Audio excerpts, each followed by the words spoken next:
Recently Taliban की तरफ से दो बहुत ही बड़ी स्टेटमेंट्स आई है। पहला तो ये है कि इनका कोई भी इरादा नहीं है इंडिया के खिलाफ जिहाद या फिर गजवाए ए हिंद करने का। इसके अलावा इन्होंने ये भी कहा है कि कश्मीर एक इंटरनल मैटर है ऑफ इंडिया।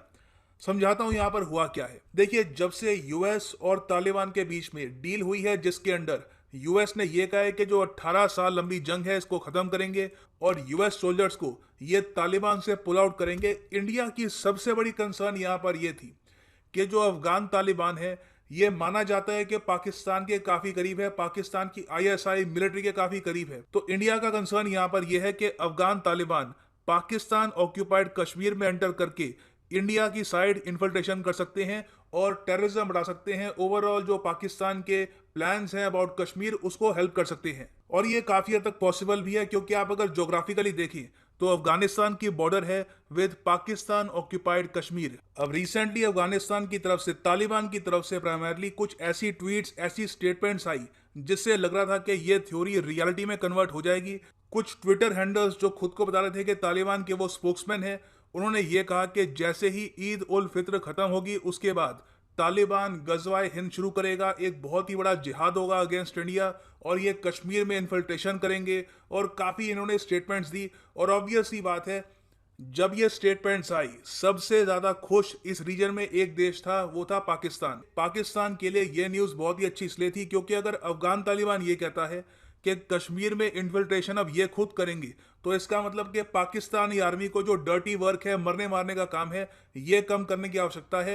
ये सब काम इनके लिए तालिबान कर लेगा। और यहां पर मैं आपको दिखाना चाहता हूं पाकिस्तानी न्यूज चैनल्स की वीडियो, वहां पर किस तरीके से इन्होंने जो इनिशियल स्टेटमेंट्स आ रही थी फ्रॉम तालिबान इसको कैसे कवर किया। उधर अफगान तालिबान ने ईद उल फित्र के बाद हिंदुस्तान में जिहाद का ऐलान किया, जिससे एक नई लड़ाई शुरू होने का खदशा है। अफगान तालिबान की तरफ से ट्विटर पर शेयर पैगाम में कहा गया कि जिहाद का फैसला भारत में आरएसएस, बीजेपी और ऐसे ही दहशतगर्द तंजीमों की तरफ से मुसलमानों और दूसरी अक़लियतों पर बेतहाशा मजालिम ढाए जाने की वजह से किया है। तालिबान मुज़ाकराती वफ्द के चीफ ने भी भारत की कारस्तानियों का भांडा फोड़ दिया। इंटरव्यू में कहा कि नई दिल्ली का अफगानिस्तान में किरदार हमेशा मनफी रहा है। भारत ने अफगानिस्तान में हमेशा गद्दारों की मदद और हिमायत की। अफगान तालिबान का कहना है कि इंतहा पसंद हिंदुओं की तरफ से मुसलमानों पर ढाए जाने वाले मजालिम का हिसाब भी चुकाएंगे। अफगान तालिबान के ऐलान पर खित्ते में एक और लड़ाई शुरू होने जा रही है।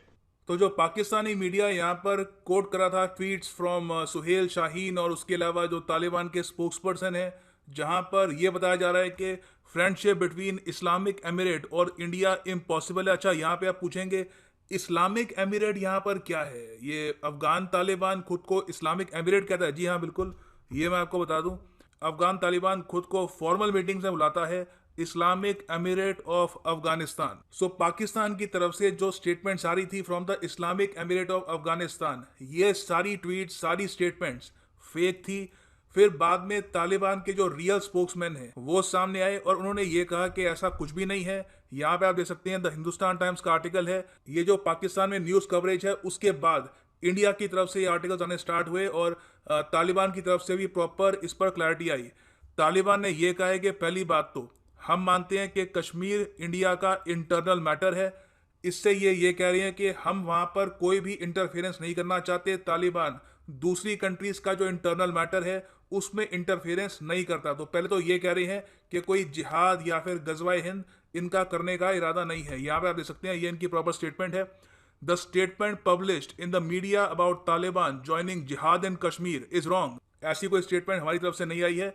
The policy of the Islamic Emirate of Afghanistan is clear and it does not interfere in the internal matters of other countries। और ये ट्विटर पर सुहेल शाहीन जो ऑफिशियल स्पोक्समैन है ऑफ तालिबान, इन्होंने ये स्टेटमेंट दी है। यहाँ पे आप देख सकते हैं ना। ऑब्वियस ही बात है, ये स्टेटमेंट काफी इंपॉर्टेंट थी, नहीं तो काफी मिसअंडरस्टैंडिंग पाकिस्तानी मीडिया ने क्रिएट कर दी थी और वो तो कह रहे थे कि एक नई जंग स्टार्ट हो गई है, बस अब तालिबान एंटर करेगा कश्मीर में और जिहाद वगैरह के वो शब्द यूज कर रहे थे। मगर अब जब रियलिटी यहाँ पर सामने आ चुकी है तो इस पूरे टॉपिक को हम एनालाइज कर सकते हैं फ्रॉम अ जियोपॉलिटिकल पर्सपेक्टिव कि तालिबान ने इतनी जल्दी ये स्टेटमेंट क्यों दी है और कैटेगोरिकली ये क्यों मेंशन किया है कि कश्मीर को हम मानते हैं कि इंडिया का इंटरनल मैटर है।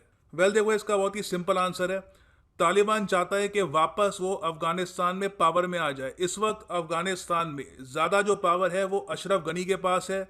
अशरफ गनी की सरकार कैसे भी करके इस वक्त तालिबान को पीछे धकेल रही है और तालिबान को कंटेन करने की कोशिश कर रही है। तालिबान ये जानता है कि अगर इनको वापस अफगानिस्तान में पावर कैप्चर करनी है तो उसमें जो रीजनल प्लेयर्स हैं जैसे कि पाकिस्तान, इंडिया, उसके अलावा ईरान, सबका इनको साथ चाहिए होगा। Only then it is possible. क्योंकि अभी के लिए अशरफ गनी तालिबान की बिल्कुल भी नहीं सुन रहे। रिसेंटली अशरफ गनी ने ऑर्डर दिया है अफगानिस्तान की मिलिट्री को कि वो बिल्कुल जो ऑफेंसिव ऑपरेशंस हैं अगेंस्ट तालिबान ये कैरी आउट करते रहें।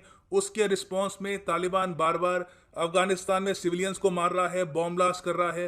तो काफ़ी ख़राब सिचुएशन है तालिबान में आज के समय। एक प्रॉपर पावर स्ट्रगल चल रहा है बिटवीन अशरफ गनी एंड अफगान तालिबान। तो इंडिया के लिए यहाँ पर एक बहुत ही ज़्यादा मुश्किल सवाल आ जाता है कि सिंस तालिबान ये कह रहा है कि हमारा कोई भी इरादा नहीं है इंडिया के खिलाफ एक्शन लेने का, क्या उनकी इस स्टेटमेंट के बेसिस पर हम क्या तालिबान के साथ कुछ कम्युनिकेशन एस्टेब्लिश कर दें? क्योंकि यूएसओ बिल्कुल यही चाहता है।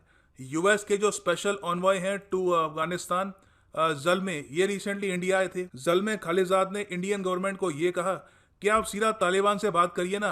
आप अफगानिस्तान में चाहते हैं कि स्टेबिलिटी आए, आप तालिबान से बात करो, अफगान गवर्नमेंट से बात करो। आप एक बड़े प्लेयर हो, दोनों प्लेयर्स के बीच में एक पावर शेयरिंग फॉर्मूला करा दो ताकि पीस स्थापित हो। तो ये यूएसए की एडवाइस थी टू इंडिया। इंडिया ने अभी तक ये एडवाइस फॉलो नहीं करी है। इंडिया के लिए अफगानिस्तान में एक ही प्रॉपर प्लेयर है जिससे इंडिया का डायरेक्ट कम्युनिकेशन है, वो है अशरफ गनी की सरकार। मगर जिस तरीके से तालिबान अब ज़्यादा मैच्योर स्टेटमेंट्स दे रहा है, ज़्यादा डिप्लोमेटिक स्टेटमेंट्स दे रहा है, उससे क्वेश्चन ये आता है कि क्या कहीं ना कहीं इंडिया को कुछ कम्युनिकेशन एस्टैब्लिश करना चाहिए विद तालिबान?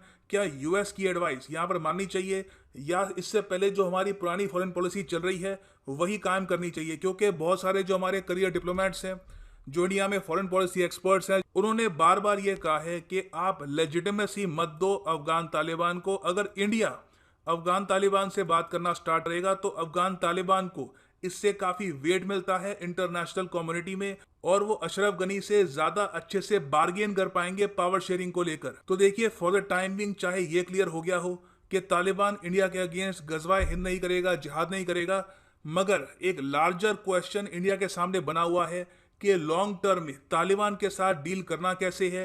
कहीं ना कहीं इनके साथ बातचीत शुरू करनी है या फिर we should only accept Ashraf Ghani as the sole power in Afghanistan. इस पॉलिसी में खतरा ये है कि कल को मान लीजिए कुछ ही दिनों में तालिबान बहुत ही ज़्यादा स्ट्रॉन्ग ऑफेंस करता है और अशरफ गनी को हटा देता है फ्रॉम अफगानिस्तान। ये कोई बड़ी बात नहीं है। एक बहुत ही बड़ा ऑपरेशन हुआ है अफगान तालिबान का इन अफगानिस्तान और इन्होंने अशरफ गनी को हटाकर पावर हथिया ली है। It is very much a possibility. तो उस टाइम अगर इंडिया कम्युनिकेशन स्टार्ट करता है विद अफगान तालिबान तो काफ़ी मुश्किल होगी। उस वक्त पाकिस्तान को ऑलरेडी एडवांटेज मिल चुका होगा। तो इंडिया को यहाँ पे सोचना होगा और आई थिंक यहाँ पे हम लोग कोई सजेशन दे ये ठीक नहीं होगा। ये जो हमारे फॉरेन मिनिस्टर हैं, जो हमारे फॉरेन सेक्रेटरी हैं, इनको ही इसका प्रॉपर आंसर ढूंढना होगा। तो उम्मीद करता हूँ यहाँ पे आपको क्लैरिटी मिली होगी, काफ़ी कुछ जानने को मिला होगा। Thanks for listening and as always, God bless you all.